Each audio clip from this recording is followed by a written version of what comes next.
चिंता संतानहंता जत्पादां बुद्धेन श्रियाणां निराचार्यां प्रणमामि मुहुर्मुहुः यदनुग्रहतो जन्तु सर्वदुःखाभिभूवन् अहं सर्वदा वन्दे श्रीमद्वल्लभनन्दनम् अज्ञानतिमिरान्धस्य ज्ञानाञ्जनशलाकया चक्षुरुन्मीलितं येन तस्मै श्रीगुरुवे नमः।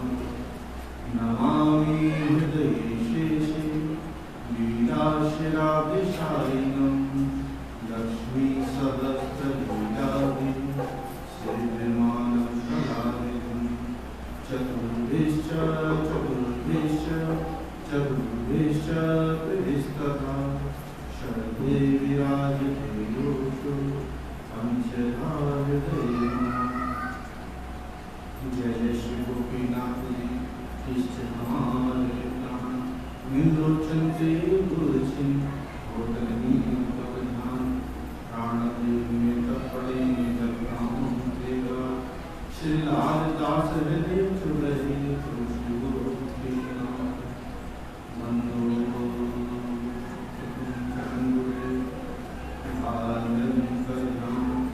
जिस गुरुदेव कृपाल बनी जड़ते कलसी कंदियो सुमार के उतार बांधे भद्र संग के तीनों को टकराए निर्गुण की जान कर तीनों पर श्री गुरु के चरण पर कोटि बार परिहार इतना क्या करना तो सामर्थ्य निमो श्री लाल को दास बजे सदा चरण कमल बंदो कल पार ब्रह्म के कृष्ण करसु जटारण्य प्रसंग सत्य शुद्ध सो ब्रह्मा देवी देव सब जिस प्रभु के व्रत जिस आज्ञावतार ने जाके गुणित प्रतिरटे नारद निगम अनंत व्यास पराशर शुक सनक पावनी पुण्य तीन लोक के जीव सब जे नाम निशेष देव सकल ब्रह्मादि को हम रख बोले उत्पत पालन संग्रहण जो करे भगवान श्री लाल दास जिस दोष का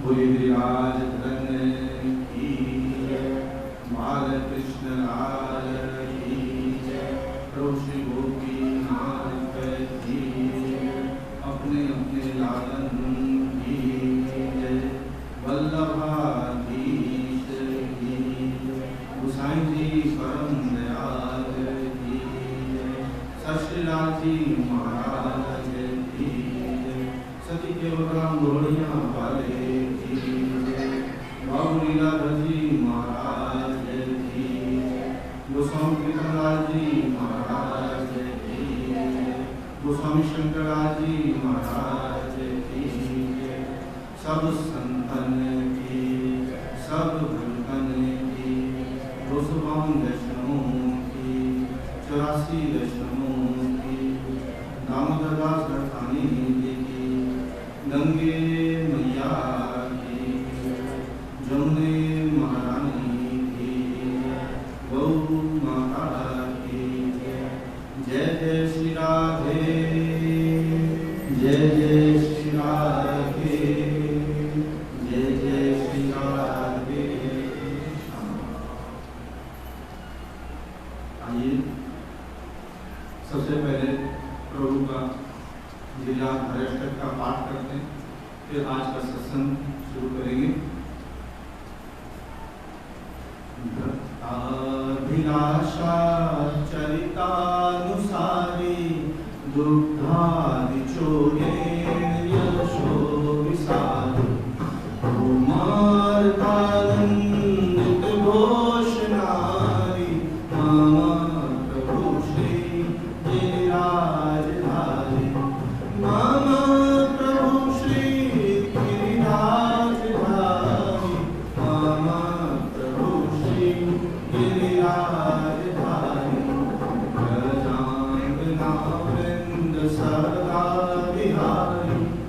भंगी गुहाकार तमोपहारी क्रीडा सावेश तमो विसारी मम प्रभु श्री गिरिराजधारी मम प्रभु श्री गिरिराजधारी मम प्रभु श्री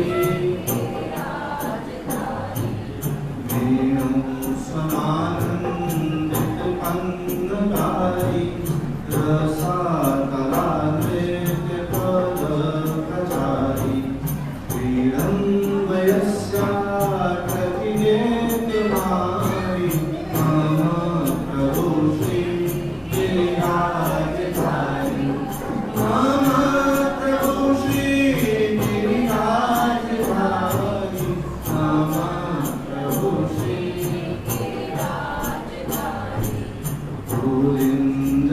गोविंदधाराहित शंभरारी रमा सरोदया प्रभारी गोवर्धने कंद फलोपहारी मम प्रभु श्री गिरिराजधारी मम प्रभु श्री गिरिराजधारी मम प्रभु श्री कलिंद जाफूल गोकुलधारी कुमारिका काम कलाविहारी वृंदावने गोधन वृंदचारी मम प्रभु श्री गिरिराजधारी मम प्रभु श्री गिरिराजधारी मम प्रभु श्री गजेंद्र सर्वाधिक शर्मकारी महेंद्र गर्भाधिक गर्भधारी वृंदावने कंद फलोपहारी मम प्रभु श्री गिरिराजधारी मम प्रभु श्री गिरिराजधारी मम प्रभु श्री मनः कलानाथ तमो विहारी मनशीरवाकारी खट्कुमारी रासोत्सवोत्तेन रसाभिसारी मम प्रभु श्री गिरिराजधारी मम प्रभु श्री गिरिराजधारी मम प्रभु श्री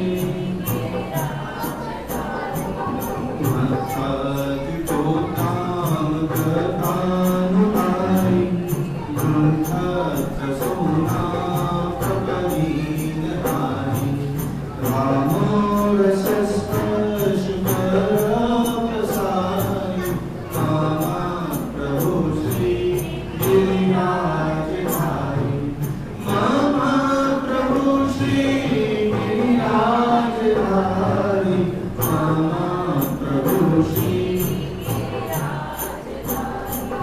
मम प्रभु श्री गिरिराजधारी मम प्रभु श्री गिरिराजधारी मम प्रभु श्री गिरिराजधारी मम प्रभु श्री गिरिराजधारी गिरिराजधारी की जय।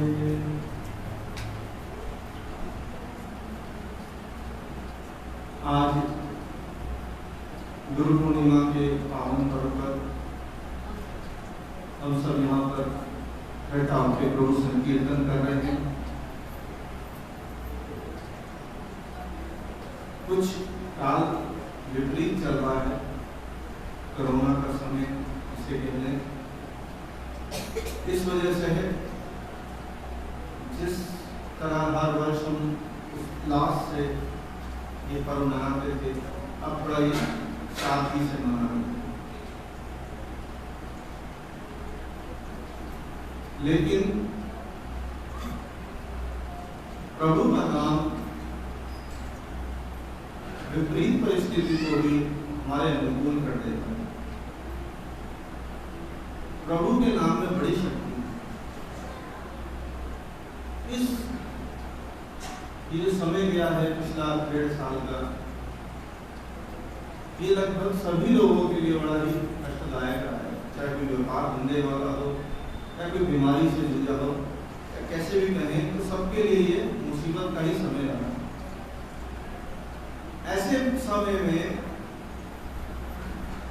हम लोगों के अंदर धैर्य रहना, क्योंकि कई बार ऐसी स्थिति बन जाती है कि मन जरा विचलित होने लगता है, घबराने लगता है। खाली यही नहीं, हमारे जीवन में कई बार हम पर विपत्ति आती है, और जब वो विपत्ति आती है तो हमारा मन जो है वो चिंतित हो जाता है, विचलित हो जाता है, घबराने लग जाता है। तो ऐसी स्थिति में हमें क्या करना चाहिए? ऐसी स्थिति में लाल जी महाराज कहते हैं कि जब भी आफत आ पड़े, चित्त स्थिर कर ले, लाल दास पद ना भजे, धन्य धन्य न करो। लाल जी महाराज कहते हैं सर्व काल में धैर्य है, सब काल से मान, लाल दास को न प्रस्ताव करो। पहली बात में ये कहा कि यद्यपि आफत आ पड़े, जब भी हम पे कभी विपत्ति आए, तो सबसे पहले अपने चित्त को स्थिर कर लो, घबराओ नहीं। जब भी आपके साथ होगा इसको आजमा के देखना, क्योंकि मुझे जो भी भगवती हैं, जो भक्त हैं, उन्होंने भी अनुभव बताए हैं, और उन अनुभव के आधार पर मैं आपको बता रहा हूँ कि क्या होता है कि जब विपत्ति आती है तो सबसे पहले लाल जी महाराज कहते हैं कि अपना चित्त स्थिर कर लो। स्थिर मतलब उस परेशानी, इस चिंता के बारे में सोचना छोड़ दो, मन को अपने थोड़ा कंट्रोल में करो, काबू में करो। और जब मन आपका अपने कंट्रोल में आ जाए, फिर क्या करना है? फिर लाल दास पद ना तजे, धन्य धन्य न करो। फिर प्रभु के चरणों का ध्यान करना, प्रभु के चरणों का पद ना तजे, पद मतलब चरण, प्रभु के चरणों को आपने नहीं छोड़ना। छोड़ना मतलब मन से उनको पकड़ लेना। पहले अपने मन को, चित्त को अपने काबू में करना है, और फिर प्रभु के चरणों का स्मरण करना, ध्यान करना है। और अष्टाक्षर जो बतलाया है वो भी यही है, श्री कृष्ण शरण। इसका स्मरण करते रहो और ध्यान कार्य को प्रभु के शरण। और लाल जी महाराज जी की अरदास का स्मरण करो। जाको आसरा से लाल जी काको विघन रखो। कहा ना, जिनको आसरा श्री लाल जी महाराज जी का हो गया, उसको फिर किसी प्रकार का विघन नहीं होगा। फिर अपने लाल जी महाराज जी को याद करो, अपने सदगुरुदेव को याद करो। क्यों? क्योंकि कहा है कि चिंता संतान हंतारो, यहीं से शुरू किया ना हमने, चिंता संतान हंतारो, ये सारी चिंताओं का जो है वो हरण कर लेते। यद पादांबुज लेना, जिनके चरणों की रज केवल हमारे को मिल जाए, इनके चरणों का अगर हमें आश्रय मिल जाए, किनका? स्वीय नाम तान्य जाचार्यां प्रणमामि मुहुर्मुहुः। हमारे ऐसे आचार्य, हमारे ऐसे महाप्रभु वल्लभाचार्य, हमारे ऐसे सद्गुरुदेव लाल जी महाराज, सबसे पहले अपने मन को, चित्त को काबू करो, उसके बाद प्रभु के चरणों का आश्रय कर लो, अपने सद्गुरुदेव के चरणों का आश्रय कर लो, अरदास आपने स्मरण करो। उसके बाद क्या होगा? उसके बाद होगा ये कि हाथी से भी बड़ी अगर विपत्ति हमारे ऊपर है तो प्रभु उसको चींटी से भी छोटी कर करके निकाल देंगे। कितनी भी बड़ी विपत्ति हमारे ऊपर आ जाए, आपने बस धैर्य करना है, आश्रय करना है, और आश्रय करने के बाद बाकी काम कौन संभालेगा? ठाकुर। वो बड़ी से बड़ी हमारी विपत्ति को छोटी से छोटी करके निकाल देंगे और हमें पता भी नहीं चलेगा। ये प्रभु का बहुत बड़ा गुण है, क्योंकि प्रभु सर्व समर्थ हो भी, प्रभु सर्व समर्थ है, तो निश्चिंतता मिले। उसके बाद अपने मन में निश्चिंत हो जाओ, फिर से दोबारा चिंता करने मत बैठ जाओ कि ये चलो हो गया, इसके बाद फिर चिंता करनी नहीं, फिर निश्चिंतता कर लो। क्यों? क्योंकि आपने आश्रय कर लिया है, आपने विश्वास करके पकड़ लिया है। तो जब आश्रय हो जाए, विश्वास हो जाए, उसके बाद निश्चिंत हो जाओ। प्रभु, ये बात ध्यान रखना क्या कि प्रभु सर्व समर्थ हो भी, तब तो निश्चिंतता मिले। उसके बाद निश्चिंत घूमो, कुछ नहीं होने वाला। प्रभु सब अच्छा करेंगे, जो करेंगे प्रभु अच्छा करेंगे। हमारे जीवन में कुछ भी विपरीत हमारे ऊपर नहीं होने वाला, चाहे वो बड़े से बड़े भक्त की कथा देख लो, चाहे आजकल के जो वैष्णव भक्त हैं उनसे सुन लो, उन्होंने भी यही बताया। भक्त प्रहलाद थे, वो भक्त थे, लेकिन थे अपनी जाति से क्या? असुर। हिरण्यकशिपु उनके पिता थे। हिरण्यकशिपु ने तपस्या करी ब्रह्मा जी, और तपस्या करने जब वन में गए तो वहां पर भगवान से वरदान मांगा, क्या? कि मैं अमर हो जाऊं। ब्रह्मा जी से वरदान मांगता है हिरण्यकशिपु कि मैं अमर हो जाऊं, लेकिन ब्रह्मा जी ने मना कर दिया। कहा कि देखो, इस सृष्टि को ये नियम है, इस सृष्टि का ये नियम है कि जो आया है उसने एक न एक दिन जाना जरूर। मैं तुझे अमर होने का वरदान तो नहीं दे सकता, लेकिन कुछ और मांगे। उसने कहा, अच्छा मुझे ऐसा वरदान दो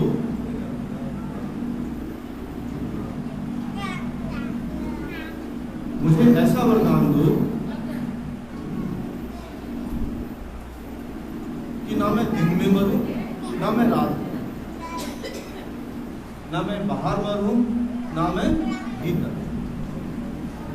ना मैं शस्त्र से मरूं, ना अस्त्र से। इस तरह उसने जितने उपाय होने थे अपने बचने के सब कर लिए। ब्रह्मा जी ने कहा तथास्तु। ब्रह्मा जी ने वो वरदान दिया। वहां से इस वरदान को पाने के लिए हिरण्यकशिपु ने बहुत कठिन तपस्या करी, और जब वो तपस्या करने गया था, उसके पीछे उसके घर में जो उसकी पत्नी थी वो गर्भ से थी। उनके गर्भ में प्रहलाद जी थे। तो जब इंद्र को पता चला कि हिरण्यकशिपु ऐसा वरदान लेने गया है, तो सोचा कि पीछे इसके घर में इनकी पत्नी अकेली है और उनके पेट में हिरण्यकशिपु की संतान है, और वो हमारा शत्रु होगा, क्योंकि असुर है, देवताओं का शत्रु तो होगा, तो क्यों ना मैं उसका अपहरण कर दूं, उन्हें मार डालूं। वह सोच करके हिरण्यकशिपु की पत्नी को अपहरण करके ले जाने लगा। जैसे ही रास्ते में नारद जी ने देखा तो इंद्र को डांटा, अरे इंद्र ये क्या कर रहा है, ये पाप कर्म क्यों कर रहा है? तो नारद जी ने वहां पर कयादु को, जो कि प्रहलाद की मां है, उनको छुड़ाया और अपने आश्रम पे ले गए। आश्रम पे ले आए और वहां पर उनको रखा, और रखने के बाद वहां नित्य सत्संग हुआ करता था। तो कयादु वो नित्य सत्संग सुना करती थी, उनकी मां प्रहलाद जी की सत्संग सुना करती थी, और गर्भ में कौन है? प्रहलाद। तो सत्संग का जो संस्कार आया तो प्रहलाद जी में नारद जी के द्वारा आए। नारद जी जो सत्संग किया करते थे, वहां से प्रहलाद जी को ज्ञान हुआ कि प्रभु कौन है, नारायण कौन है। वहां से उनके अंदर बुद्धि आ गई। देखिए कितनी सुंदर बात है, समझने की है कि गर्भ में शिशु है, अगर माता जिस तरह के विचार रखे तो बालक भी वैसा पैदा होता है। देखिए कितने वैज्ञानिक बात है। इसलिए कहते हैं कि जब भी बालक होने लगे तो माँ को कहते हैं कि रामायण पढ़ो, भगवान के चित्र देखो, इस तरह अच्छी अच्छी बातें उनको सिखाई जाती। क्यों? क्योंकि उसका प्रभाव होने वाले बालक पे पड़ता। तो हुआ भी वही, जन्म होने से पहले ही वह बालक प्रभु का परम भक्त बन गया। जन्म हुआ, उधर से हिरण्यकशिपु वापिस आया और अपने पुत्र से बड़ा प्रेम करता था, इसलिए अपने गुरु के पास शिक्षा के लिए भेजा। गुरुकुल में प्रहलाद जी जब शिक्षा ले रहे थे, माइक थोड़ा ठीक करें,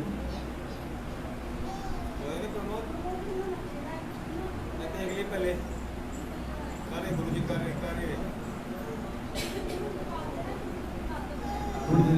जब तक माइक ठीक करते हैं आप संकीर्तन करिए। कर लो जी। नारद जी भी करवाते थे और प्रहलाद जी भी करते थे, तो हम भी थोड़ा प्रभु को याद करें। श्रीमन नारायण नारायण नारायण, श्रीमन नारायण श्रीमन नारायण नारायण नारायण, श्रीमन नारायण श्रीमन नारायण नारायण नारायण, श्रीमन नारायण नारायण गोविंद नारायण नारायण नारायण, गोविंद नारायण श्रीमन नारायण नारायण नारायण, श्रीमन नारायण सत्य नारायण नारायण नारायण, सत्य नारायण नारायण नारायण, श्रीमन नारायण नारायण नारायण, श्रीमन नारायण बद्री नारायण नारायण नारायण, बद्री नारायण नारायण नारायण, श्रीमन नारायण नारायण नारायण, श्रीमन नारायण नारायण लक्ष्मी नारायण नारायण नारायण, लक्ष्मी नारायण नारायण नारायण, श्रीमन नारायण नारायण नारायण, श्रीमन नारायण नारायण नारायण, श्रीमन नारायण नारायण नारायण।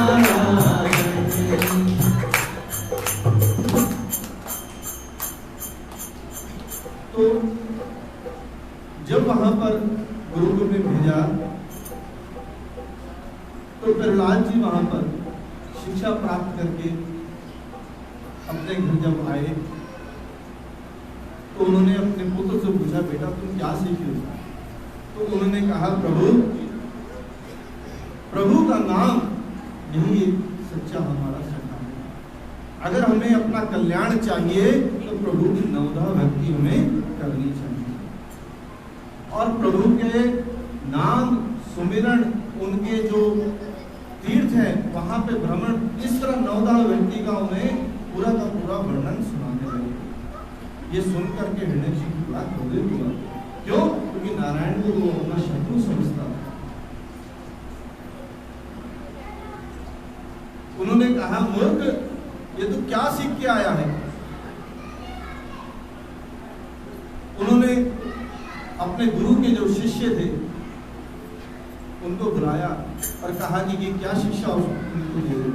वो घबराए कि राजा हमें दंड देगा, दोबारा ले गए गुरुकुल में। और उसके बाद नारद जी ने जितने भी अपने साथ पढ़ने वाले थे सबको भगवान की भक्ति का पाठ सुनाना। इससे क्रोधित होकर हिरण्यकशिपु ने कहा कि अब ये मेरा शत्रु हो गया, अब ये मेरा पुत्र नहीं है। यहाँ से ध्यान दो कि पिता अपने पुत्र का शत्रु है, इतना बलशाली है, अब वो अपने पुत्र को मारना चाहता है।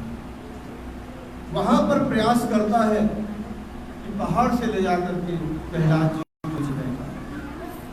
लेकिन प्रहलाद जी को दृढ़ आश्रय क्या है कि प्रभु मेरी रक्षा करेगा। तो भी प्रहलाद जी का कुछ नहीं है।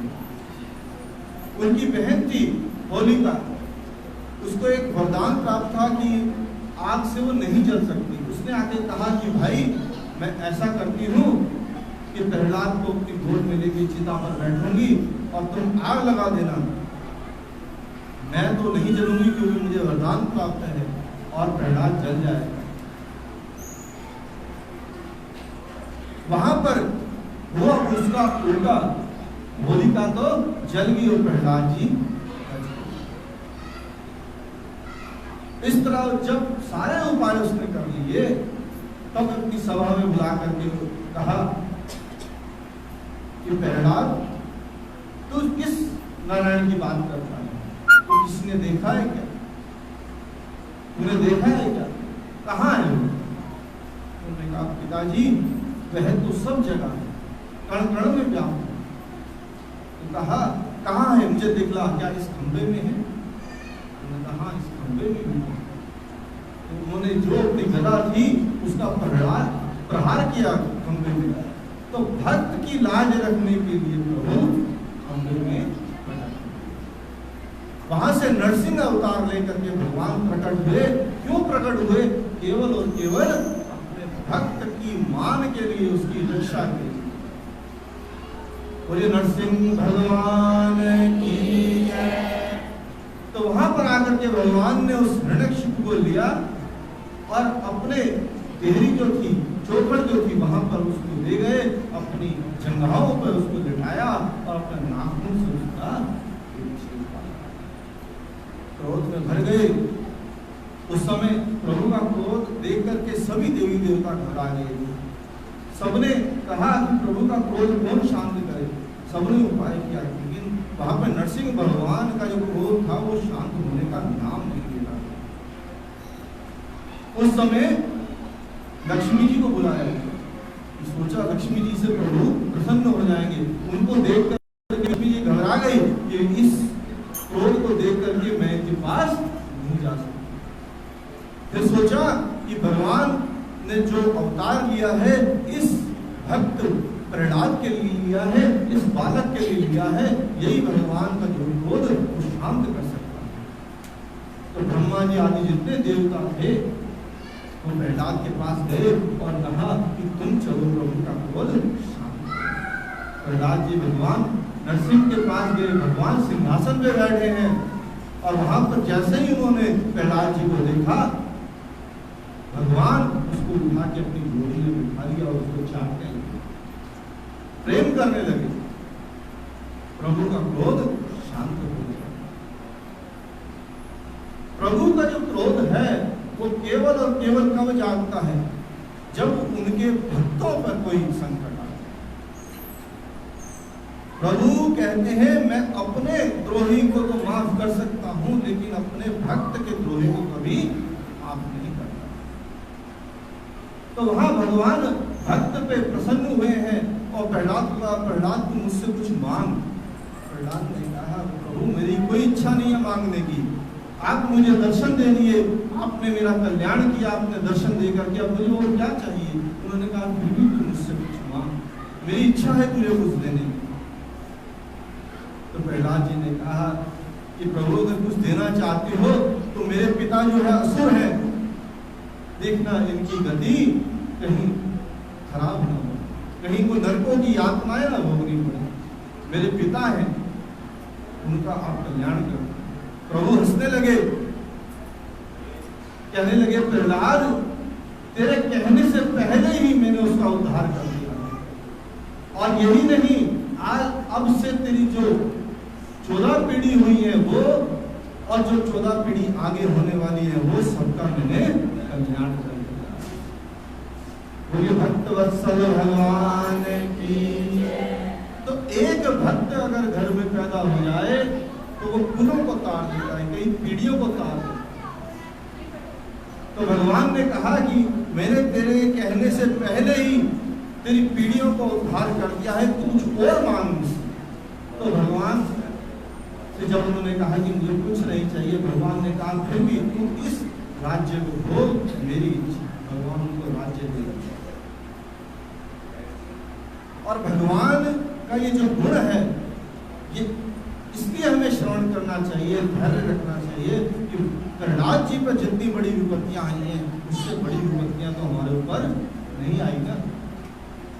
जब प्रहलाद जी इतने संकटों में प्रभु का आश्रय नहीं छोड़े तो हम कैसे छोड़े। तो प्रभु पे आश्रय रहे, उनके जो चरण कमल हैं उनका ध्यान धरें। उनके चरण कमल जो है हमारा उद्धार करने वाले हैं, उनका नाम हमारा उद्धार करने वाला है, उसी का हमें सुमिरन नित्य करना चाहिए। बोलिए सच्चिदानंद भगवान की जय। मेरे श्याम तेरा नाम बोले मन सुनो श्याम। मेरे श्याम तेरा सुबह शाम बोले मन, सुबह शाम बोले मन, सुबह शाम। मेरे श्याम तेरा नाम बोले मन, सुबह शाम। मेरे श्याम तेरा नाम बोले मन, सुबह शाम। जब तक तेरा भजन ना गाऊं, मन पंछी अकुलाए। जब तक तेरा भजन न गाऊं, मन पंछी अकुलाए। उस दिन जग में धूप ना निकले, उस दिन रात ना आए। उस दिन जग में धूप ना निकले, उस दिन रात ना आए। मेरा जीवन तेरी पूजा, मेरा जीवन तेरी पूजा, और न मुझको सूझे दूजा कोई काम। मेरे श्याम तेरा नाम बोले मन, सुबह शाम। मेरे श्याम तेरा नाम बोले मन, सुबह शाम। तेरे रंग के आगे लगता रंग जगत का फीका। तेरे रंग के आगे लगता रंग जगत का फीका। और न कुछ सुनता है जब तू छेड़े सुर बंसी का। और न कुछ सुनता है जब तू छेड़े सुर बंसी का। हो जाता है मन वृंदावन, हो जाता है मन वृंदावन। तेरे दो चरणों में मोहन मेरा काम। मेरे श्याम तेरा नाम बोले मन सुबह शाम मेरे श्याम तेरा नाम बोले मन सुबह शाम मेरे श्याम तेरा नाम बोले मन सुबह शाम बोले मन सुबह शाम बोले मन सुबह शाम। देखो हमारे ठाकुर जी का स्वरूप कैसा है। जब वो किसी भक्त को अंगीकार करते हैं तो उसको कभी ठुकराते नहीं। इस बात को समझिएगा कि पुष्टि मार्ग जो हमारा लालजी महाराज जी का मार्ग है, जो हमारे आचार्य महाप्रभु जी का मार्ग है, इसमें प्रभु अंगीकार करते हैं, स्वीकार नहीं करते। अंगीकृत्य गोपीश, जो भगवान हमारे गोपीनाथ जी हैं वो अंगीकार करते हैं, स्वीकार नहीं करते। इस दोनों बातों का अंतर समझाते हैं। आपको किसी ने कोई गिफ्ट दिया, कोई वस्त्र दिया, आप उसे स्वीकार भी कर सकते हो और मना भी कर सकते हो, लौटा भी सकते हो कि मैंने स्वीकार किया तो रख लिया और इच्छा नहीं है तो लौटा दिया, या फिर स्वीकार करके लेके किसी और को दे दिया। ये तो लेने वाले की इच्छा पे निर्भर करता है। लेकिन जब यहाँ पर लालजी महाराज के द्वारा हम ठाकुर जी की शरण में जाते हैं, गुरु मंत्र लेकर के प्रभु को अंगीकार करवाते हैं लालजी महाराज। और अंगीकार करने का क्या मतलब है? जब हम कोई भोजन खा लेते हैं, मान लीजिए हमने कोई फल सेब खा लिया, उसके जो गुण हैं वो हमारा शरीर उसको ग्रहण कर लेता है, अपने अंग में समाहित कर लेता है, फिर उसको उससे अलग नहीं किया जा सकता। तो इस तरह कहते हैं कि जब भक्त को प्रभु अंगीकार करते हैं तो उसको कभी त्याग नहीं सकते। ये उनका गुण भी है और विवशता भी है। हुआ क्या कि एक बार महाप्रभु जी के एक भक्त थे, उन वैष्णव को जब उन्होंने ठाकुर जी को अंगीकार कराया तो उनको कुछ नियम भी बताए कि तुम्हें बाहर का नहीं खाना, अपना पकाया और ठाकुर जी को भोग समर्पा और वही आपने स्वीकार करने, आपने बाहर की चीजें नहीं खानी।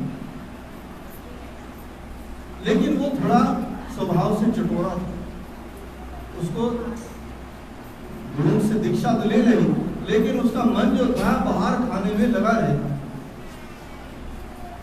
तो वो कभी कभी बाहर खा लेता। अब गुरु महाराज एक बार उसके गांव में आए और कुछ उनके साथ के जो सेवक थे उन्होंने आकर के उसकी शिकायत करी कि गुरुजी आपने इसको मना किया था, लेकिन फिर भी ये मानता नहीं है, ये बाहर खाता है और वही भोग ठाकुर जी को कर देता है। गुरु जी को, महाप्रभु जी को गुस्सा आया, क्रोध आया और उन्होंने क्रोध में कहा कि जा, मैं आज से तेरा त्याग करता हूं, मैंने तुझे आज से त्याग दिया। गुरु ने उसको त्याग दिया और वहां से महाप्रभु चले गए। कुछ समय बाद वो भक्त क्या था, उसका एक स्वभाव था कि वो जो कुछ भी खाता था ना, वो मन ही मन पहले ठाकुर जी को भोग लगा।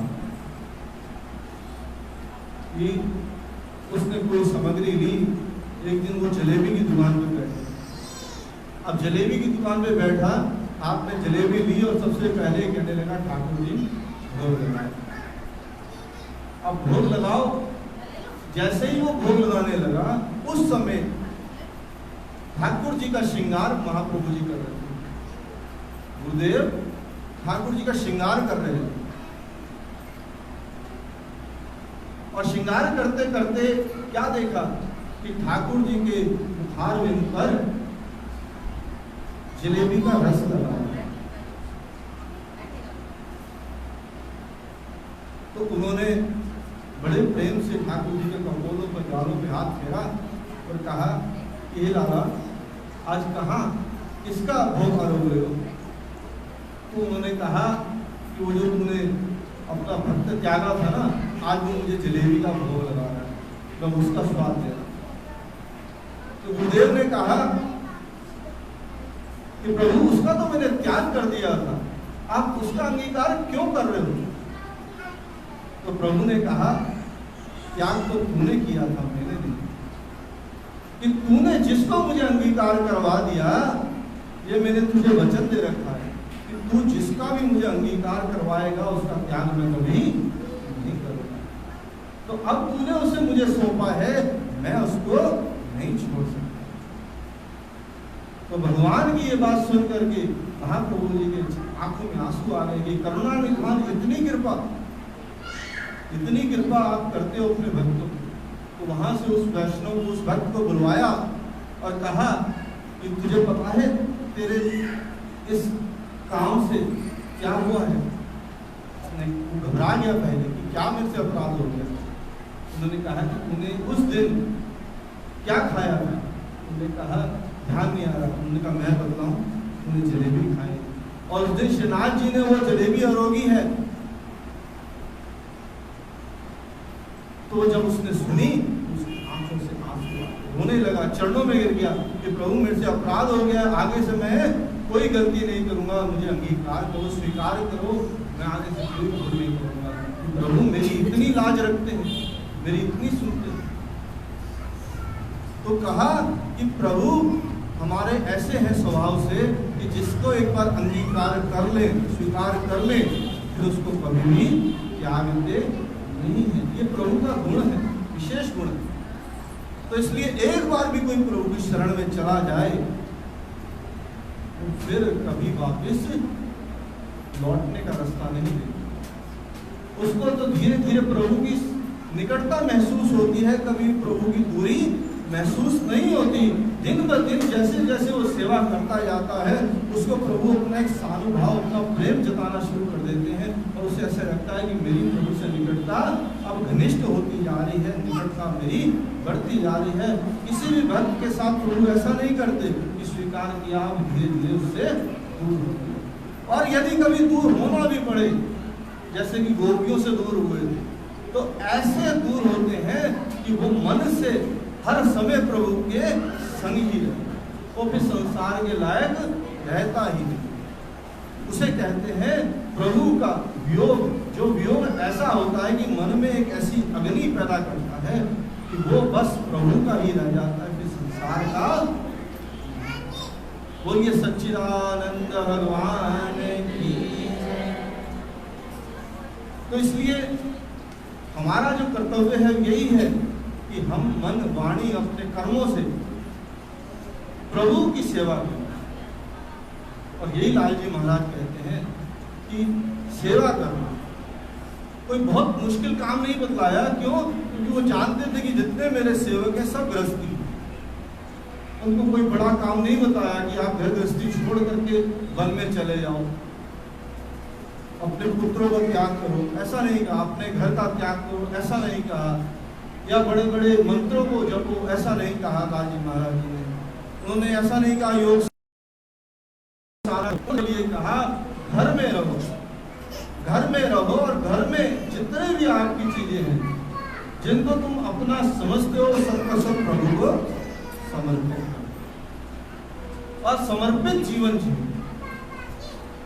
समझ लीजिए, इसको बहुत सरल है। इसको अपना एक दिनचर्या में ढाल लोगे तो आपका जीवन एक भक्तिमय जीवन हो जाएगा। आपके जीवन में कभी कोई विघ्न बाधा आएगी नहीं और घर इतना सुमंगल, बिना क्लेश के, बिना झगड़ों के हो जाएगा कि आपको लगने लगेगा कि क्या परिवर्तन आ गया। ये अनुभव की बातें मैं बतला रहा हूँ, जो भक्तों को मैं देखता हूँ जिनके घरों में क्लेश झगड़े हुआ करते थे, घर में अशांति रहती थी और केवल प्रभु की सेवा करनी शुरू करी प्रेम से, प्रभु की सेवा शुरू करी और उनके घर के सारे क्लेश शांत हो गए। घर में सबका आपसी प्रेम पैदा हो गया और जो लगता था कभी असंभव वो भी संभव होने लगा। केवल और केवल सेवा करना क्या है कि प्रभु को समर्पित जीवन जीना है, कि प्रभु को क्या अच्छा लगेगा, प्रभु क्या पसंद करते हैं, वैसा जीवन जीना। जब अपने मन में ये आ जाएगा कि प्रभु को क्या चाहिए, वो क्या चाहते हैं मुझसे, उस तरह को हम समझने लगेंगे, महसूस करने लगेंगे, तो अपने आप हमें मार्ग महाप्रभु जी, लाल जी महाराज दिखाने लग जाएंगे कि सेवा किस तरह की। सेवा में कई बार लोग यही करते हैं कि हमें सेवा आती नहीं, कि सेवा कैसे की जाती है, ठाकुर जी की सेवा कैसे की जाती है। उन्होंने कहा कि आप सेवा शुरू करो, बाकी काम प्रभु का है, आप एक बार समर्पित हो जाओ, समर्पण कर दो। धन दारा सुत बंधु है हरि अर्पण कर दिए, लाल दास जग में सुखी प्रभु सो निभे सने।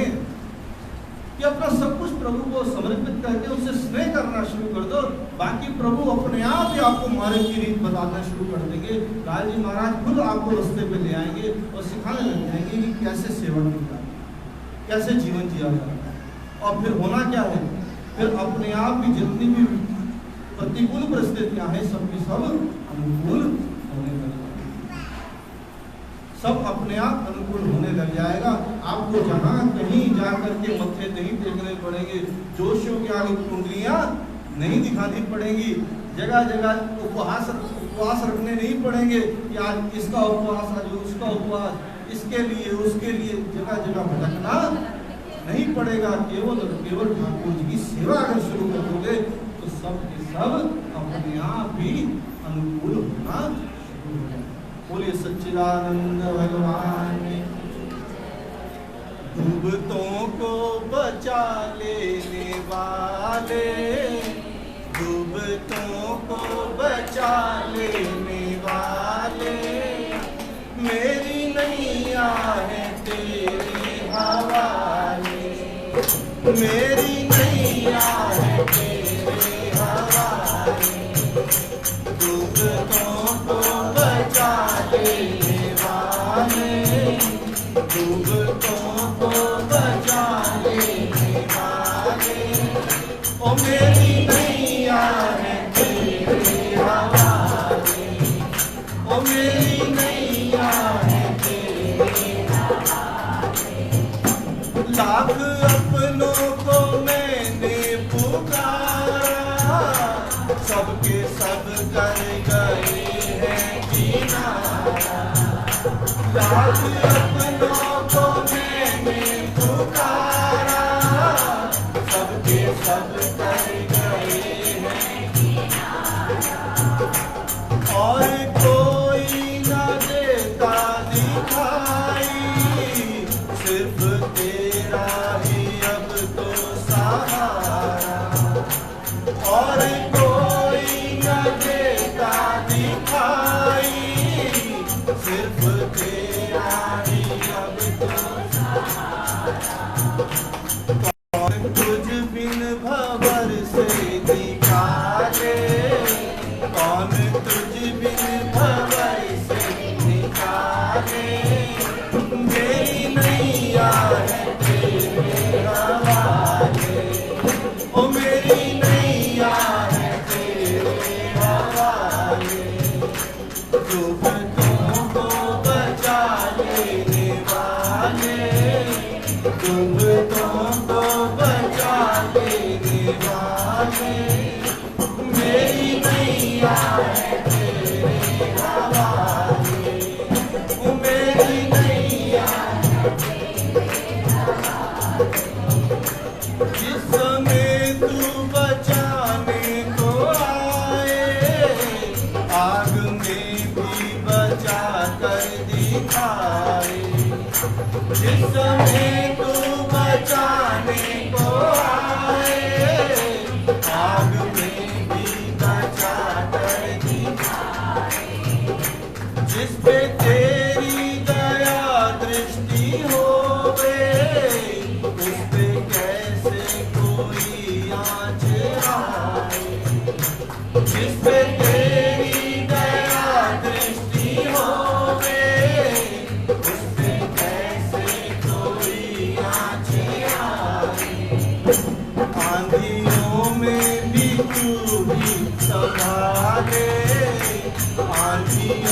में बिछुड़ी संभाले, मेरी मैया है तेरे हवाले, ओ मेरी मैया है तेरे हवाले, डूबतों को बचा लेने वाले, डूबतों को बचा लेने वाले, मेरी मैया है तेरे हवाले, ओ मेरी मैया है तेरे हवाले, बिन तेरे चैन मिलता नहीं है, फूल आशा का खिलता नहीं, बिन तेरे चैन मिलता नहीं है, फूल आशा का खिलता नहीं,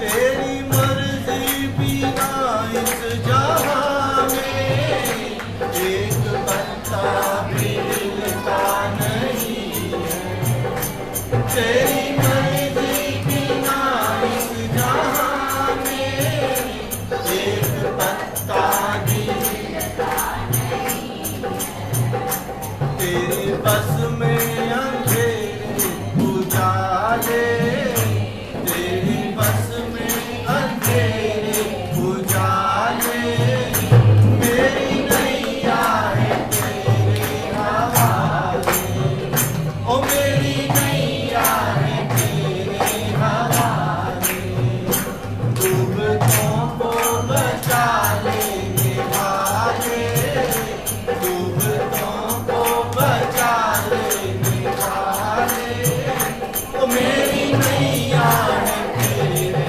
हवाले, ओ मेरी नैया है तेरे हवाले, ओ मेरी नैया है तेरे हवाले। बोली सच्चिदानंद भगवान की। अब आगे समझिए प्रभु का और दूसरे गुण क्या है। तो हरिराय महाप्रभु जी शिक्षा पत्र में कहते हैं, अभीता सर्वथा अभीता, जो हमारे लालन हैं लड्डू गोपाल जी, उनके बारे में बात कर रहे हैं। अभीता सर्वथा, क्यों किसी से डरते नहीं, उनके गुणों को समझिएगा। क्यों? क्योंकि काल भी उनसे डरता है। काल समझते, मृत्यु, काल समय को भी कहते हैं और काल मृत्यु को भी कहते हैं, इसका काल आ गया। इन काल भी जिसकी आज्ञा में रहता है वो कौन है? हमारे श्री ठाकुर।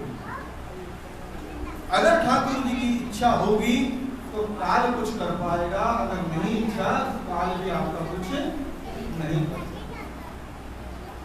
तो उनको कौन डरा सकता है? कोई डरा सकता है? अभीता, किसी से ना डरने वाले, और सर्वथा भी कि मैया की डांट से डरने वाले, मैया की डांट से डरने वाले। कि आज मेरी शिकायत गोपियां लेकर के जाएंगी और मैया से मेरी छड़ी से पिटाई होगी, और वो डर के बैठ जाते हैं। जरा जरा सी बात से डर जाएंगे। ऐसे हमारे लालन हैं। हमारे ठाकुर जी की विशेषता बता रहा हूं, जो आपके घर ठाकुर जी है ना, कैसे हैं? वो छोटी छोटी बात से डर जाते हैं। लेकिन दूसरा गुण क्या है? अभीता, कहीं ना डरने वाले, हमें अभय देने वाले हैं। क्यों? क्योंकि काल भी उनकी आज्ञा में रहता है, लेकिन हमारे लिए वो डर भी जाते। आज मैं तेरी शिकायत मैया से करूं, तू बहुत नहीं, मेरी मैया से कुछ ना कह, डर।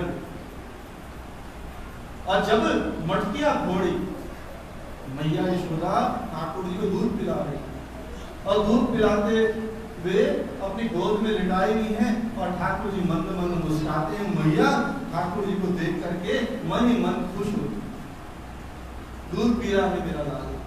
इतने में ही सामने चूल्हे पे रखा हुआ दूध उबाल मारने लगता और कहीं मेरा कन्हैया जो गौरी गैया है उसका दूध बड़े प्रेम से पीता है, वो दूध कहीं खराब ना हो जाए। मैया वहीं कन्हैया को नीचे लिटा करके दूध काटने भाग जाता और कन्हैया को चढ़ता है क्रोध कि मुझे प्यासा छोड़ करके, मेरी अभी पेट की आग शांत भी नहीं हुई थी, मेरी भूख अभी मिटी भी नहीं थी और मुझे छोड़ करके दूध उतारने चलेगी, इसे दूध प्यारा है मुझसे।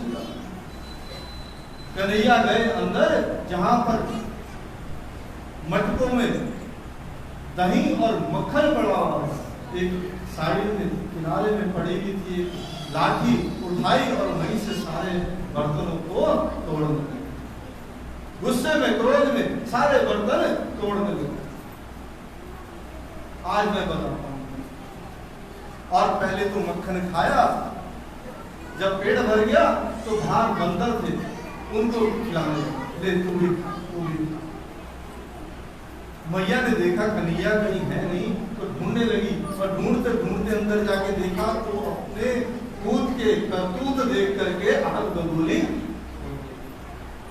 ये तू बहुत बिगड़ गया है, आप तुझे सुधारना पड़ेगा।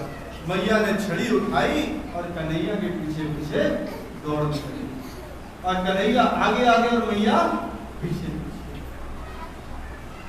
भागती जा रही है मैया और कन्हैया पकड़ में नहीं उधर भागे। घर के चारों ओर मैया को कन्हैया ने दौड़ा दिया, लेकिन हाथ नहीं आ रहे थे। अब उम्र से मैया बड़ी थी, बहुत दौड़ने से थक गई। जब देखा कि मेरी मैया थक गई है, अब परेशान है, तो खुद ही आ गई। मैया मेरे से गलती हो गई। मैया ने कहा गलती तो कुछ नहीं, आज तो तेरी मैं अच्छे से पिटाई करूंगी। जा रे सखी, जाके रस्सी लेके आज मैं इसको बांध दूं। और मैया रस्सी लेकर के कन्हैया को बांधने लगती है। फिर प्रभु अपना वैभव दिखाते, जब बांधने लगे तो दो उंगल रस्सी छोटी हो जाए।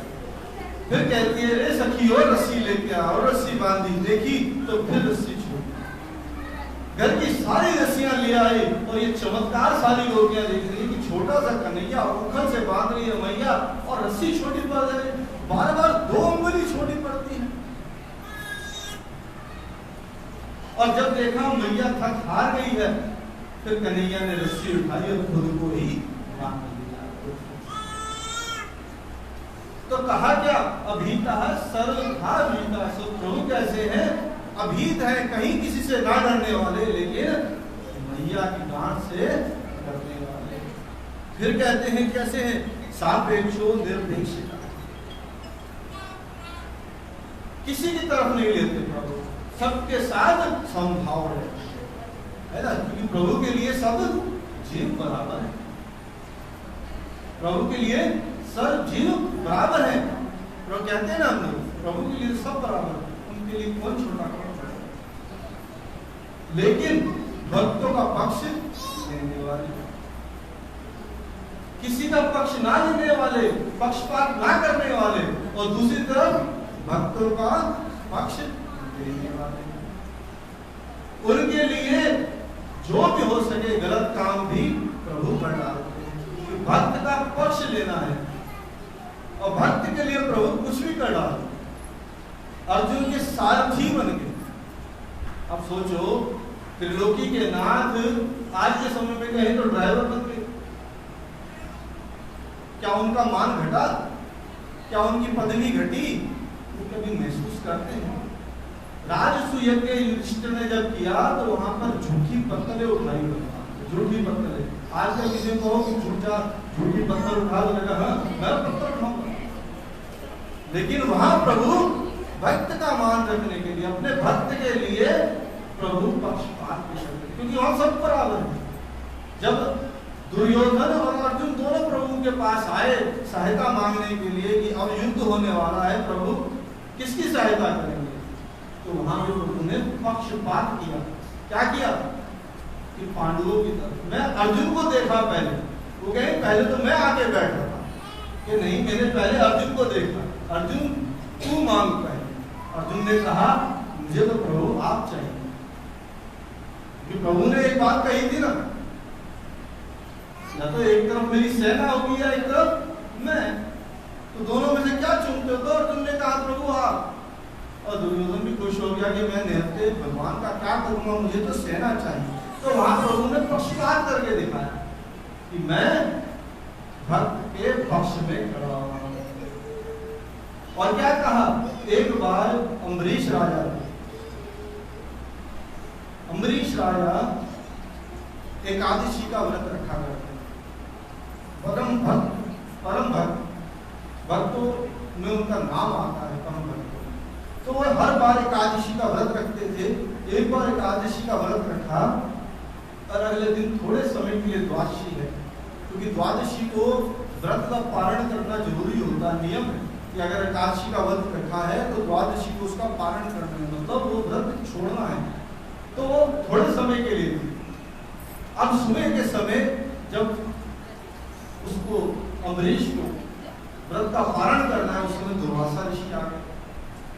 दुर्वासा ऋषि आए तो उन्होंने कहा घर में संत महात्मा आए हैं, उनको बिना खिलाए भोजन में कैसे अन्न ग्रहण कर सकता हूँ? तो उन्होंने कहा महाराज आप बैठिए, मैं भोजन लगाऊं। तो दुर्वासा ऋषि ने कहा कि पहले हम स्नान कराएं, उसके बाद हम भोजन करें। तब तक राजन तुम भी कुछ ग्रहण मत करना। अब दुर्वासा ऋषि को वहां पर हो रही है देर और द्वादशी तिथि खत्म हो रही है। अब धर्म संकट में पड़ गए अम्बरीश, तो उन्होंने प्रभु का जल लिया और जल पिया और उससे ही व्रत का पारण कर लिया। उधर से दुर्वासा ऋषि आए, उन्होंने पूछा कि राजन तुमने कुछ ग्रहण तो नहीं किया? उन्होंने कहा नहीं महाराज, मैंने तो केवल जल पी करके व्रत का पारण किया है, वो कुछ नहीं। दुर्वासा ऋषि को क्रोध आ गया, हमारे मना करने के बाद भी तूने ऐसा किया, ले मैं तुझको शाप दे। जैसे ही शाप देने लगे प्रभु को क्रोध आ गया। प्रभु ने अपना सुदर्शन चक्र छोड़ दिया किनके ऊपर? दुर्वासा ऋषि के ऊपर। अब दुर्वासा ऋषि को जो थे अपने प्राणों के संकट दिख रहे थे कि अब मैं नहीं बचूंगा इस सुदर्शन चक्र से। भागे त्रिलोक, जहां जहां भाग सकते तो लोग ब्रह्मा जी के पास, शिव जी के पास, सबने क्या किया, इस सुदर्शन चक्र से हम तुम्हारी रक्षा नहीं कर सकते, तो जिनका है उनके पास जाओ। भगवान नारायण के पास गए दुर्वासा ऋषि, हाथ जोड़ के क्षमा मांगने लगे, प्रभु मुझसे गलती हो गई, क्षमा कर दो। तो भगवान ने कहा देखो दुर्वासा, मैं अपना अपराध सहन कर सकता हूं। एक बार भृगु ऋषि गए थे भगवान की परीक्षा लेने।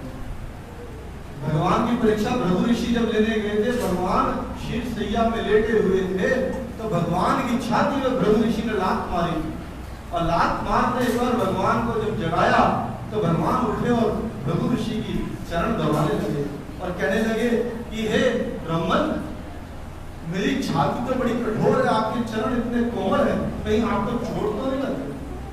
तो देखो भगवान के वक्ष स्थल पर आज भी भृगु ऋषि के चरण चिन्ह के निशान है। आप देखोगे तो वहां चरण चिन्ह के निशान होंगे भृगु ऋषि। तो वो चरण चिन्ह के निशान प्रभु ने अपनी छाती पे ले लिए और बदले में उनके पैर दबाने लगे, कहीं आपको चोट नहीं लगी। और वही भगवान भक्त के लिए उन दुर्वासा ऋषि के ऊपर अपना सुदर्शन चक्र छोड़ दिया। है वो भी ऋषि और है वो भी ऋषि, लेकिन भगवान ने वहां क्या कहा कि मैं भक्तों के लिए पक्षपात करने के लिए खड़ा हूं। जहां मेरे भक्त के ऊपर कोई कष्ट आएगा वो मैं सहन नहीं कर सकता। हाँ, अगर मेरे को कोई कष्ट आ रहा है तो मैं उसे सहन कर लूंगा, लेकिन अपने भक्त द्रोही को मैं कभी सहन नहीं करूंगा। तुम्हें जाना है तो जाओ अम्बरीश के पास, वही तुम्हें माफ करे तो करे, मैं तुम्हें माफ नहीं कर सकता। इस तरह दुर्वासा ऋषि को दौड़ते दौड़ते पूरा 1 साल बीत गया। साल अम्बरीश राजा भी वहां पर खड़े रहे और उन्होंने कुछ अन्न जल का ग्रहण नहीं किया और मन में पश्चाताप करने लगे कि मेरी वजह से दुर्वासा ऋषि को कष्ट हुआ।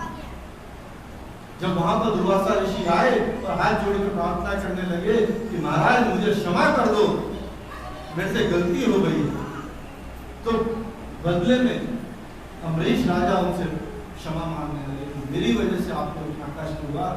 उन्होंने कहा कि मेरी इस सुदर्शन चक्र से रक्षा करो। तो राजा अम्बरीश ने भगवान से प्रार्थना करी तो भगवान ने कहा ठीक, अगर तू कहता है तो मैं अपना सुदर्शन चक्र वापस ले। तो कहा क्या कि भगवान सबके लिए समभाव है लेकिन भक्त के लिए पक्षपात करते हैं। ये बात भगवान का गुण है, आप इसको समझिएगा। कई कहते हैं ना, आप लोगों को भी कई बार सुनने को आता है कि भगवान तो सबके लिए बराबर है।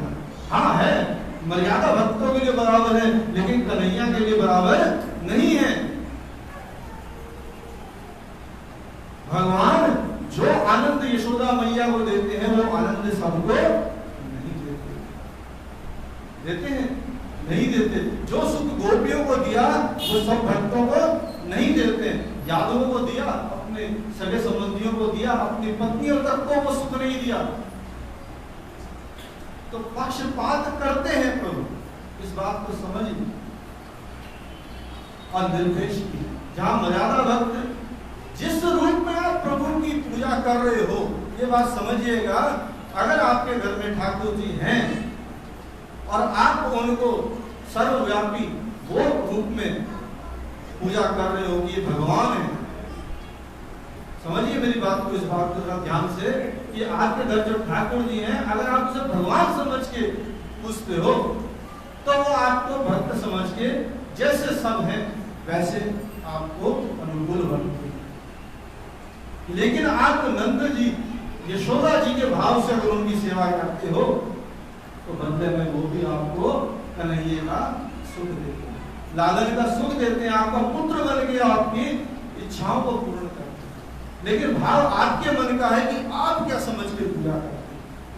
तो पक्षपात तब होगा जब आपके मन के अंदर भाव भी वैसे हो, समझिए। तो मर्यादा भक्तों के लिए भगवान वैसा रूप धरते हैं कि सबके लिए एक समान है, लेकिन पुष्टि भक्तों के लिए भगवान अलग रूप धरते हैं जहाँ प्रभु मांग मांग के सब जगह मांग के खाते हैं नहीं, वहां तो भोग लगा दिया, खा लिया, नहीं खाया नहीं खाया। लेकिन यहाँ अगर आप समय पे नहीं दोगे तो आपके मन में व्याकुलता पैदा करेंगे कि अब तक मुझे भोग क्यों नहीं लगा दिया, तो हम मांग के खाते हैं। तो ऐसे प्रभु दीनानाथ, वो हमारे ऊपर है कि हम किस भाव से सेवा करते हैं, ये हमारे ऊपर। फिर आगे कहते हैं चतुरोपी महामुक्त, महाचतुर है भगवान से चतुर तो कोई है नहीं। सारी सृष्टि की जिसने रचना कर दी कितना चतुर होगा, और महामुक्त है, वो जानते ही। जब भगवान यशोदा मैया के आंगन में चलते हैं तो इतनी सी ड्योरी पार नहीं करता, तो उस पर अटक जाता, वहीं अटक के आगे पीछे होने लग जाते, तो उनसे वो चौखट पार नहीं। चतुरोपी, जहां संसार की रचना करने वाले हैं वहां छोटी सी चौखट पार नहीं हो रही आपसे। तो चतुरोपी महामुक्त प्रभु का ये रूप है, इसको समझ लीजिए।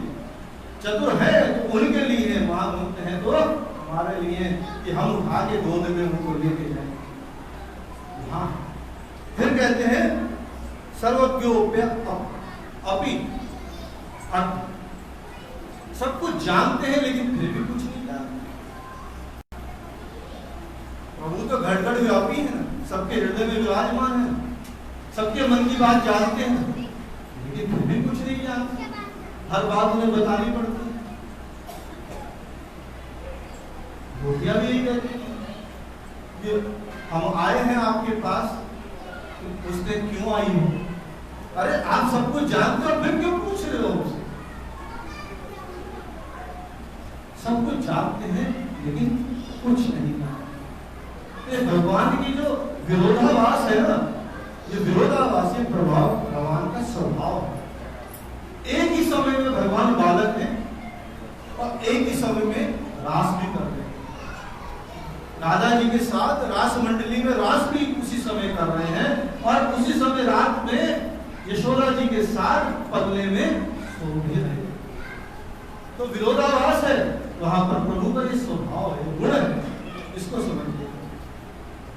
तो प्रभु बालक भी है और पति है श्री, एक समय ये प्रभु का स्वभाव।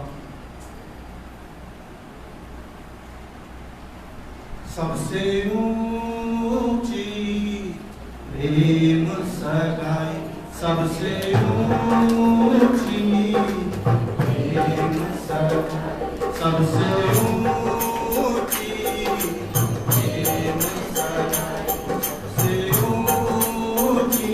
सबको आना गाइए आप। दुर्योधन को मेवा त्याग्यो, दुर्योधन को मेवा त्याग्यो, सागर विदुर घर खाई, सबसे ऊंची प्रेम सगाई, सबसे ऊंची प्रेम सगाई। झूठे बल शबरी के खाए, झूठे बल शबरी, झूठे बल शबरी के खाए, झूठे प्रेम के बस जो भूल गए ठकुराई, सबसे ऊंची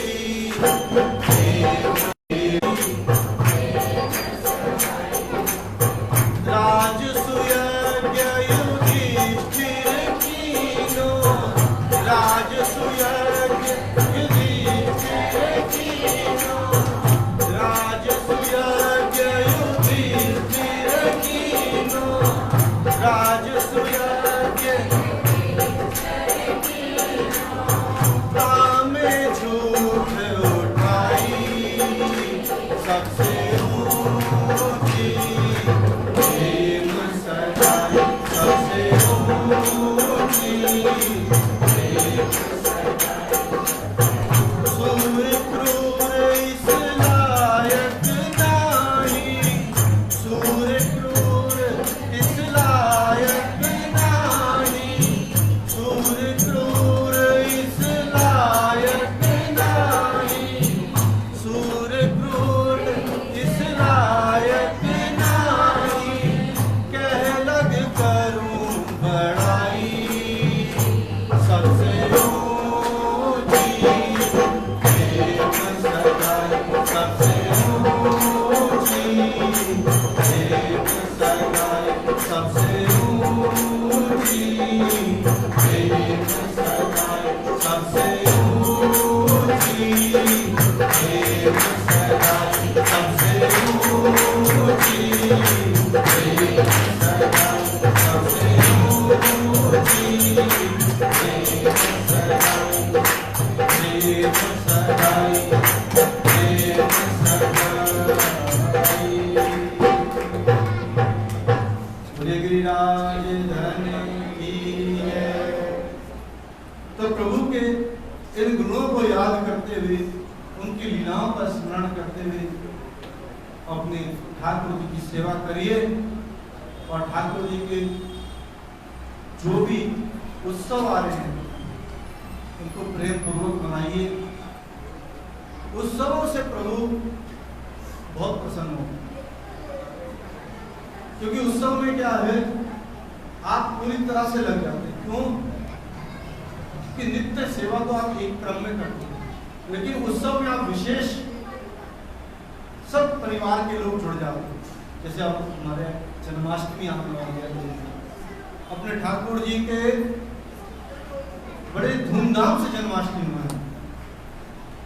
आप मंदिरों में जाएं, झांकी लेने जाएं, लेकिन अपने ठाकुर जी को अकेला छोड़ दें।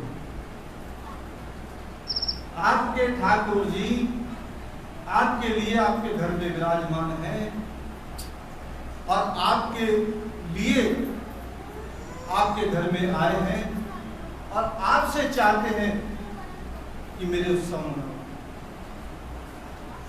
यहाँ ठाकुर जी हैं और मंदिरों में ठाकुर जी हैं, तो सबके हैं, वो सबके हैं, लेकिन आपके ठाकुर जी सबके, तो मेरा लाला कहते हैं, ये मेरा लाला है, तो वो बैठे हैं आपके लिए। और उन ठाकुर जी में चाहे वृंदावन के ठाकुर जी हैं, कोई भेद मत करना, चाहे बांके बिहारी जी हो या हमारे घर के लालन हो, दोनों में कभी अंतर मत करना कि वो बड़े हैं और ये छोटे।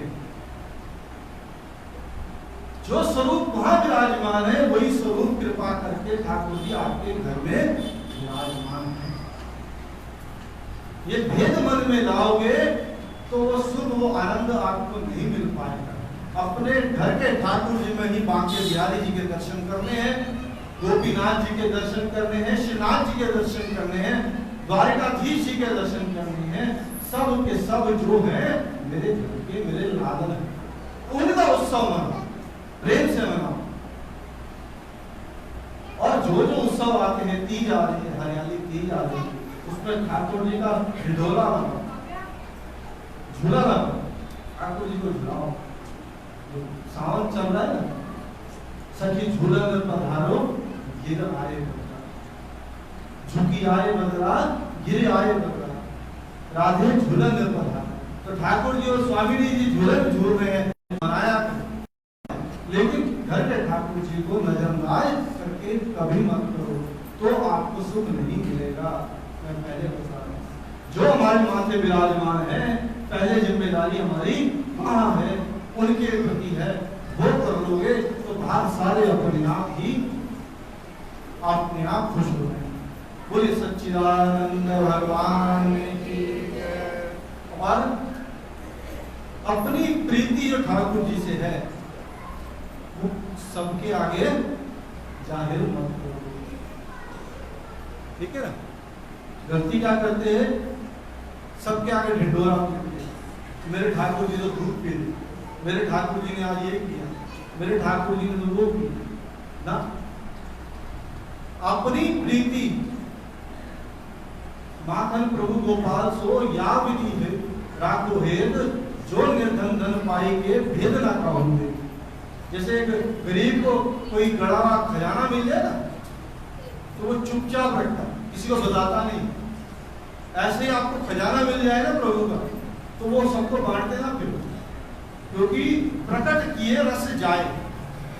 तो भगवतियों ने कहा है, गाया है कि जब आप वो भाव को बाहर प्रकट कर देते हो तो वो रस आपके अंदर से चला जाएगा। तो वो रस हर जगह प्रकट नहीं करना, तो प्रकट करना कैसे, तो जहां आपको अपने जैसे भक्त दिखे, भगवतीय दिखे, आपको लगे कि हाँ ये जो है ये भक्त है, प्रभु का है, और प्रभु को भी ऐसे ही चाहता है जैसे मैं चाहता हूं, वहां आप प्रकट करो, उसके साथ प्रकट करो। और पात्र के आगे प्रकट करोगे तो क्या होगा, आपके भाव जाते रहेंगे। ये भी भेद है ना। जैसे कहते हैं कि जब शादी में जाने के लिए तैयार होते हैं ना, तो महिलाएं तो बहुत महंगे महंगे जेवर पहनते सोने, और कहीं मोटरसाइकिल स्कूटर या पैदल जाना पड़े ना, तो वो चुन्नी से या साड़ी से, पल्लू से सारा ढक लेते कि कहीं किसी चोर की नजर ना पड़े, रास्ते में कोई लूट ना ले, है ना, चोर ढक है, तो पूरा अपने आप को ऐसे ढक लेने की कुछ पहना ही नहीं। लेकिन जहां वो शादी के द्वार पे पहुंचने लगती है ना, तो वो सारे हटा देते, और अच्छे से हर कोई मेरे जो सोने के जेवर है वो अच्छे से सब कोई देख ले, ऐसा करती है कि सबकी नजर इस पे जाए कि मेरे पहने, है ना। तो बात कुछ वैसी है कि सबके साथ अगर प्रकट करोगे तो चोर आपका धन चोरी कर लेगा, लेकिन जहां भक्त मिले वहां आप प्रकट करो, वहां आपकी वृद्धि होगी, सत्संग में वृद्धि होगी, सत्संग में करो, वहां आपकी वृद्धि होगी, भाव की वृद्धि होगी। कहने का मतलब यह है, तो बात यही है कि अपने ठाकुर जी से स्नेह करो, प्रेम करो, सत्संग करो और लाल जी महाराज जी के चरणों का ध्यान रहो और उनकी बताई हुई शिक्षाएं विनय छंद का पाठ करो। उसमें जो बातें हैं वही मैं आपको सत्संग के माध्यम से सरल भाषा में समझाऊंगा। मेरी बातें कुछ अलग नहीं है, केवल और केवल जो विनय छंद सप्त ग्रंथि में लाल जी महाराज जी ने कह रखी है उसको सार रूप में आपकी भाषा जो समझ में आ जाए उसमें आपको समझाता हूँ। लाल जी महाराज जी ने अपना सारा जीवन ठाकुर जी की सेवा करी है और यहाँ तक कि मैं आपको बताऊं कि लाल जी महाराज हमारे बूढ़े हो गए, लाल जी बुढ़ड़ा कहने लगे थे। लाल जी बुढ़ड़ा जब होने लगे तो शादी नहीं करी थी उन्होंने, तो ठाकुर जी ने आज्ञा करी कि शादी कर, शादी कर। तो उन्होंने कहा अब मुझे कौन लड़की देगा और मैं शादी करना नहीं चाहता, मैं तो ऐसे ही ठीक हूँ, मुझे आपकी सेवा में बड़ा आनंद आता है। तो लाल जी महाराज जी ने कहा नहीं, मैं तेरी संतानों से सेवा करवाना चाहता हूँ, अपनी सेवा तेरी संतानों से कराना चाहता हूँ, इसलिए तू मेरी इच्छा मान करके तू शादी कर। तो लाल जी महाराज जी ने जब बूढ़े हो गए थे तब शादी की। तब एक वहां पर ब्राह्मण आया तो लाल जी महाराज को अपनी कन्या स्वयं आकर के दान करी, क्योंकि ठाकुर जी ने उसको प्रेरित किया और वो उसने आकर लाल जी महाराज को अपनी कन्या दी। फिर लाल जी महाराज जी के 4 पुत्र हुए और उनमें से 2 पुत्र मथुरा नाथ जी और गिरधर लाल जी, उनसे आगे वंश चला है जो कि 2 गतियों के नाम से तेरा गाजी था और तेरा इस्माइल था। वहां से 2 गतियां चली आ रही हैं और वही वंश परंपरा भी चली आ रही है। तो लाल जी महाराज जी ने सारी उम्र अपनी केवल ठाकुर जी की सेवा करी और उसका सार जो दिया वो मैं सप्त ग्रंथि के रूप में दिया। उसका पाठ किया करो, उसका पाठ करने से आपको अपने मार्ग का पता चलेगा, क्या करना चाहिए वो पता चलेगा और संसार को किस तरह वर्तना है ये भी पता चलेगा। लाल जी महाराज जी ने बहुत चीजें ऐसी बताई हैं कि संसार में कभी हमारे सामने परेशानियां खड़ी हो जाएं कि हमें किसके साथ क्या व्यवहार करना है। जिस विधि देखे राज को किस विधि वर्ते साज, लाल दास या विधि रहे उपजे नहीं हुआ। अब कभी कभी हम लोगों के सामने क्या होता है कि हम जाते हैं कहीं पे, हमारे हम अनुकूल परिस्थिति नहीं है, पता चले हम 8 बजे नाश्ता करते हैं तो वो लोग 10 बजे करते हैं। अब हम वहाँ गर्म होने लगे हैं, गुस्सा करने लगे, नहीं हमें तो 8 बजे की आदत है, क्या कर रहे हो हमें साथ। तो लाल जी महाराज क्या कहते हैं, जिस विधि देखे राज को किस विधि वर्ते साज, अपने आप को वैसा ढालो। ऐसी ऐसी बातें उन्होंने बतलाई तो जिससे कि आपका जीवन बिल्कुल एक सेवा के माध्यम से ठाकुर जी की सेवा करते हुए किस तरह से अनुकूल हो जाएगा, वो सारा का सारा लाल जी महाराज जी ने सप्त ग्रंथि में बताया है। उन्हीं का आश्रय करो, उनके बताया हुआ अष्टाक्षर है उसका जाप करो, क्योंकि वो शरणागति मंत्र है।